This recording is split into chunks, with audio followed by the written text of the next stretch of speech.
de grandes entreprises, les politiques d'égalité reposent sur la mise en place de mesures concrètes et relativement coercitives, comme celle de quotas de femmes sur certains postes, ou encore la création d'enveloppes ad hoc permettant des rattrapages salariaux en faveur des femmes quand les responsables RH constatent des disparités de salaire non justifiées.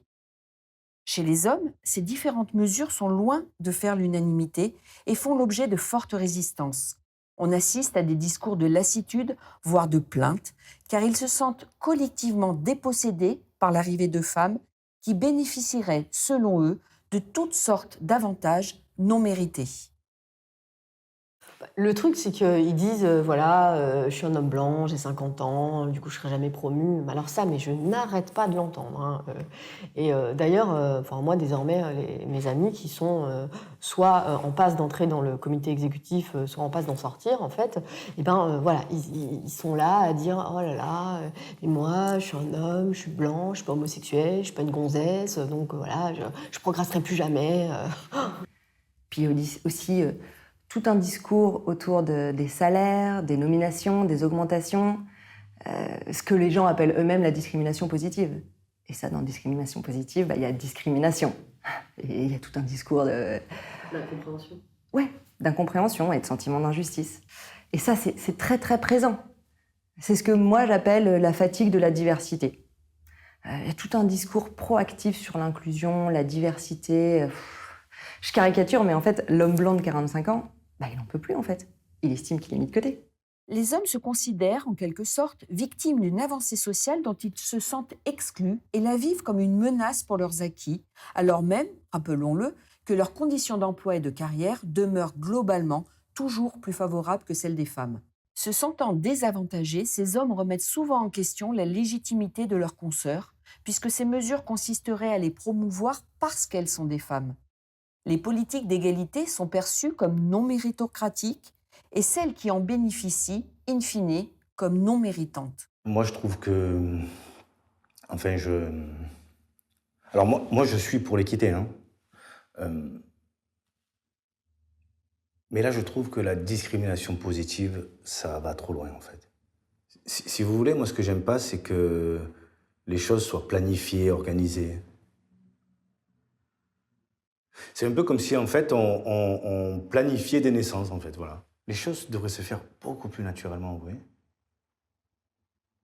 Enfin, moi, ça me choque. Ça me choque qu'on soit obligé de... Enfin, qu'on soit obligé de dire dans des conseils d'administration qu'il faut qu'il y ait de l'équité dans la représentation. Pour moi, ça n'a pas de sens. Alors, moi, je suis pour l'égalité, hein.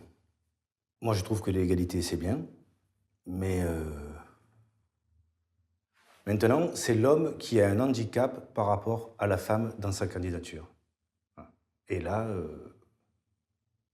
je trouve que ça va trop loin parce que c'est de la discrimination.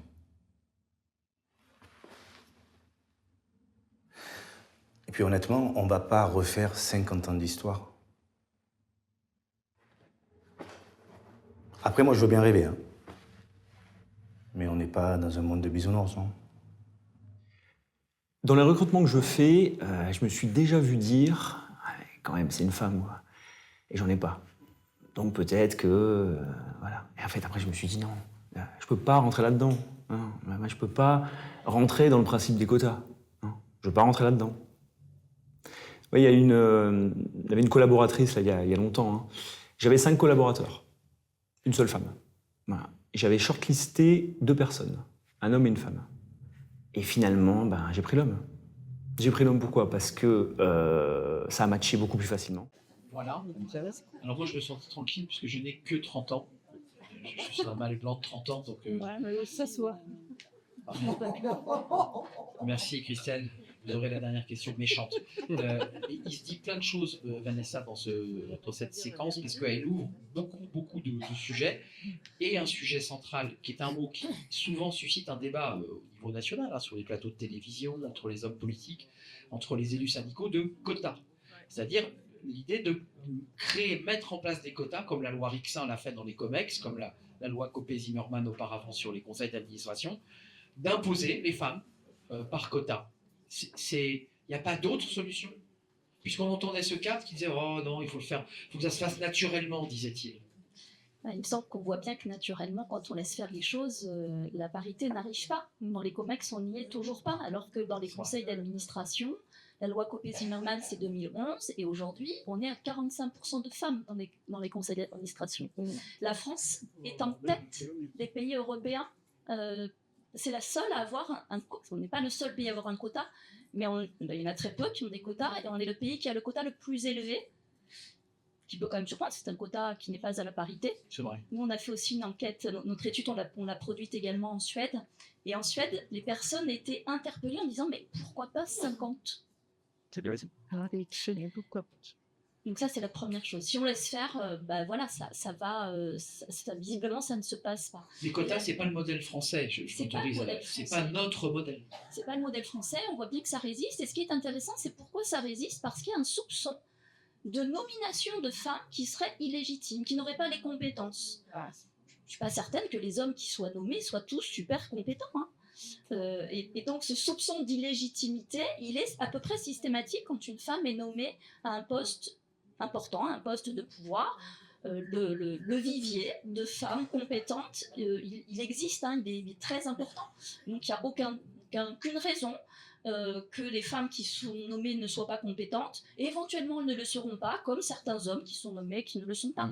Comme les femmes expertes à la télévision, trop peu représentées, et souvent représentées par des hommes, pour les sujets qu'on évoque, liés aux sujets qu'on évoque. Thierry Berger, cette question-là des quotas, ça c'est des enjeux politiques, c'est des enjeux syndicaux, c'est des enjeux de modèle. Si on n'a pas le choix, est-ce que le MEDEF dit il va peut-être falloir passer par une politique encore plus forte de quotas? Malheureusement, là aussi, c'est encore un constat. C'est-à-dire que lorsqu'on légifère, on voit que ça fonctionne un peu, qu'on arrive à quelque chose, et lorsqu'on ne le fait pas, ça ne fonctionne pas. Au Conseil des prud'hommes, je le disais tout à l'heure quand on a préparé la réunion, on a mis il faut 50% de femmes représentant le Conseil des prud'hommes, et il y a 50% de femmes et d'hommes. La parité voilà. femmes à l'Assemblée nationale. Vous faites la même chose au tribunal de commerce de Marseille, vous avez 80% d'hommes et peut-être 20% de femmes, et encore. Voilà, donc ça veut dire que c'est quand même incroyable dans notre société qu'il faille absolument mettre des quotas pour arriver à faire parce que ça résiste. Néanmoins, comme on le disait tout à l'heure, si on ne le fait pas, on n'avance pas. On voit que quand on laisse, c'est ce qui était dit, les choses naturellement, elles n'avancent pas. Donc on ne peut que faire ce constat-là. Sabine Montel, côté APEC, cet enjeu des quotas, parce que ces cadres femmes, elles viennent à l'APEC. Elles cherchent une reconversion, elles cherchent à changer de poste, elles cherchent à avancer. Elles cherchent une évolution. Elles cherchent à grandir. Autant que les hommes. Est-ce que ces sujets-là sont évoqués par ces femmes, ou est-ce qu'elles militent en disant il n'y a pas d'autre solution que les quotas? Alors, ça, après, ça dépend des accompagnements, ça dépend de chaque femme, mais je pense qu'on est tous raccords.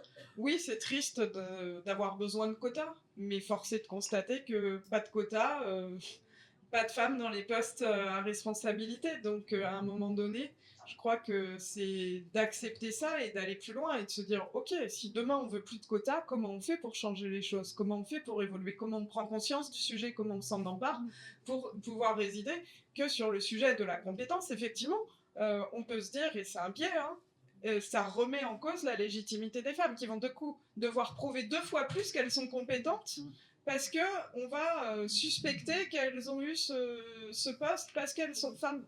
Donc c'est important, effectivement, qu'on lutte via des actions concrètes pour que ces quotas, peut-être un jour, n'aient plus besoin d'être. Mais aujourd'hui, s'il n'y a pas de quotas, on n'y arrivera pas. L'objectif, c'est qu'il n'y ait plus de quotas, on est bien d'accord.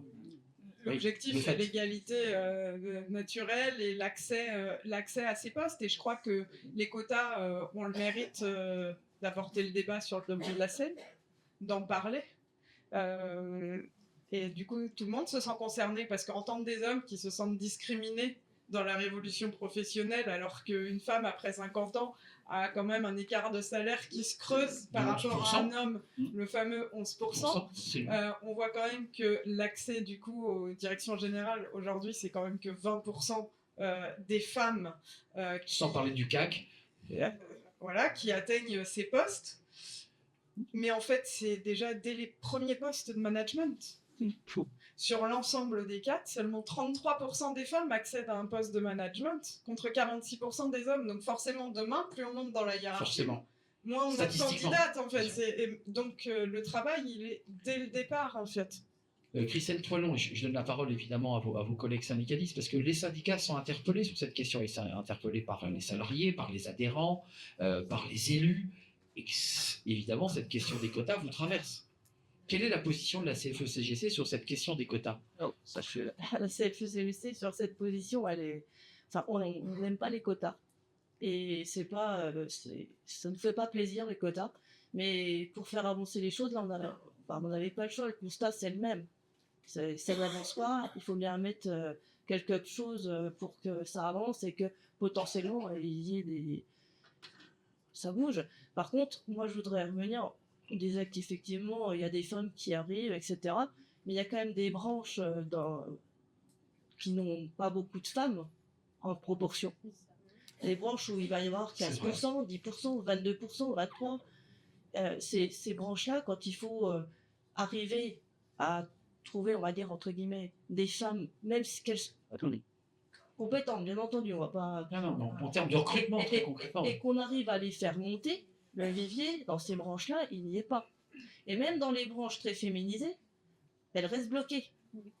Donc, il y a la problématique du vivier qu'il faut, pour moi, impérativement augmenter, parce que plus on aura de femmes à la base, plus... Formation initiale, hein, formation école initiale. d'ingénieur. Mais on en parlait tout à l'heure, hein, dès la petite enfance.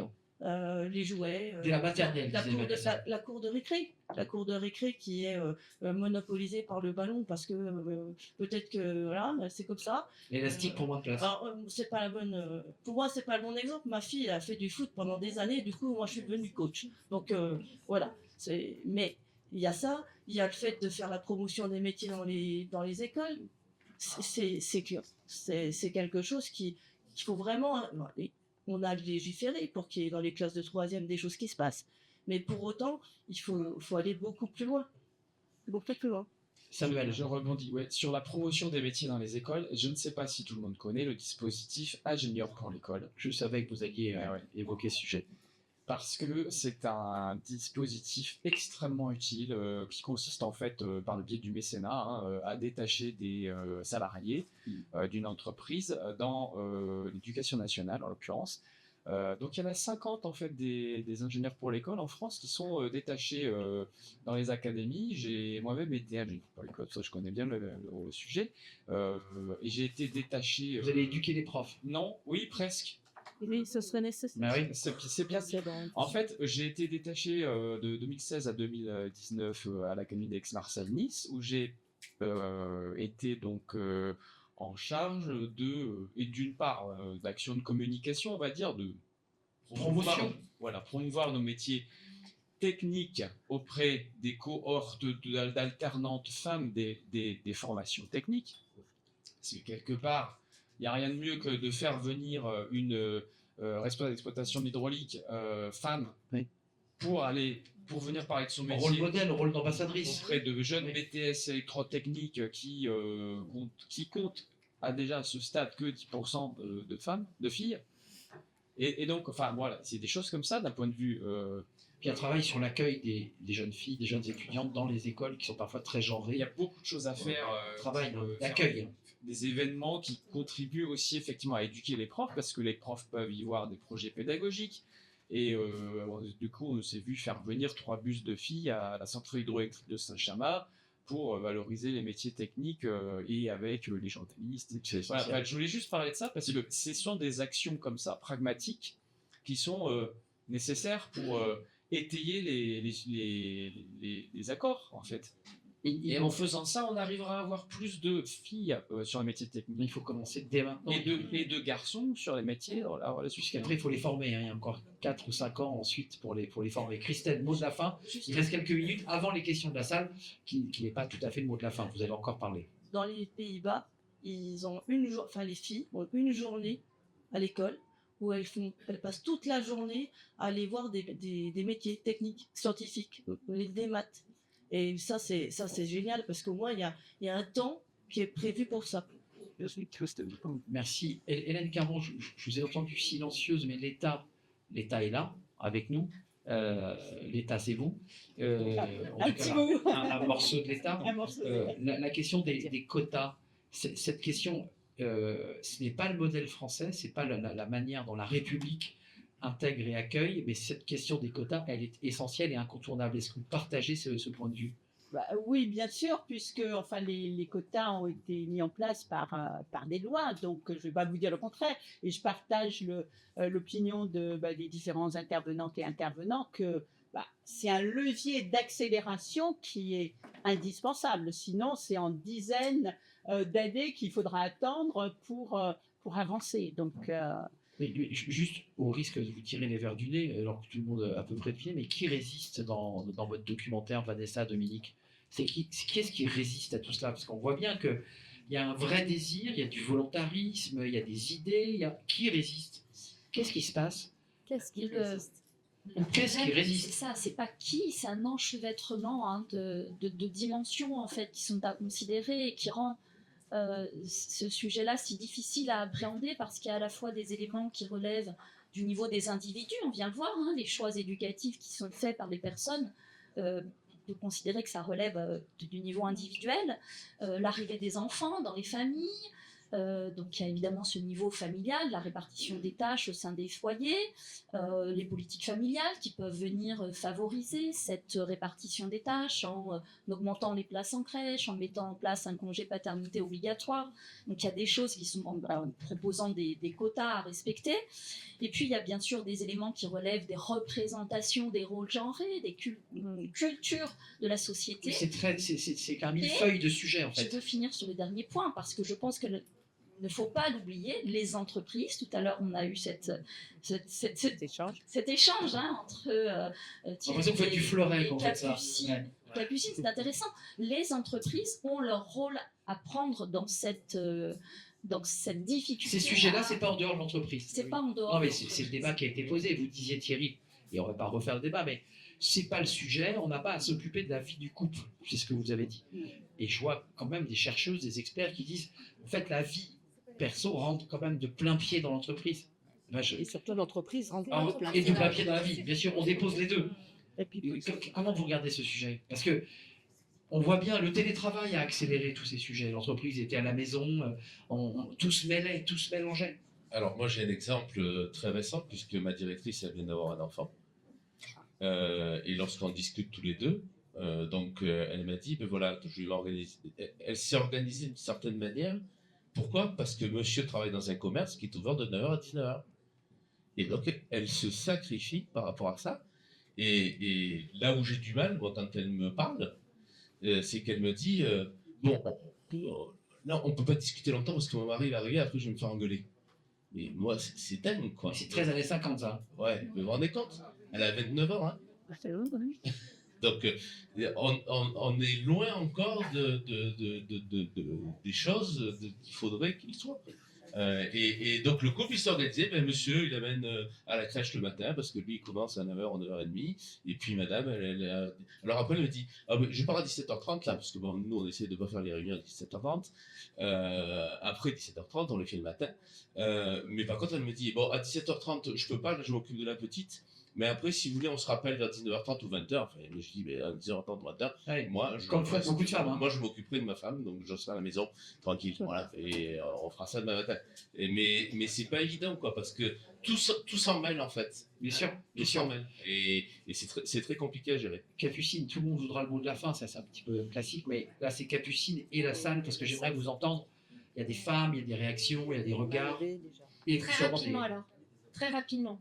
La société, elle est organisée à un moment donné, effectivement, avec des rapports de force internes à cette société. Et donc, on va retrouver. Donc, il faut effectivement, si on veut rééquilibrer les choses, si on veut modifier les choses, les transformer, il faut mettre en place des mesures qui permettent de les corriger. Donc, les quotas, ce sont des mesures qui permettent au niveau, notamment la législation qui arrive en 2026 et en 2029.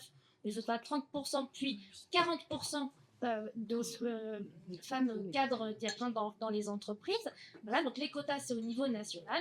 Et dans les entreprises, nous mettons en place les organisations syndicales dans les négociations avec direction, un certain nombre de critères qui ne sont pas juste incitatifs. Il faut aussi mettre en place des critères qui sont obligatoires pour les managers dans les recrutements, d'en faire en sorte que ça fasse partie de leurs indicateurs, de leurs KPI, comme on dit, dans les évaluations professionnelles annuelles, pour faire en sorte que, eh bien, ils changent aussi concrètement leurs pratiques et qu'ils recrutent dans leur direction, dans leurs équipes, des femmes, qu'ils les promeuvent, etc. Et donc, il faut qu'ils aient des critères qui soient très clairs et obligatoires pour pouvoir avancer. C'est une intervention très courte, Capucine, c'est super. Peut-être la salle. Là, le micro va circuler Là-bas. avec des questions, monsieur.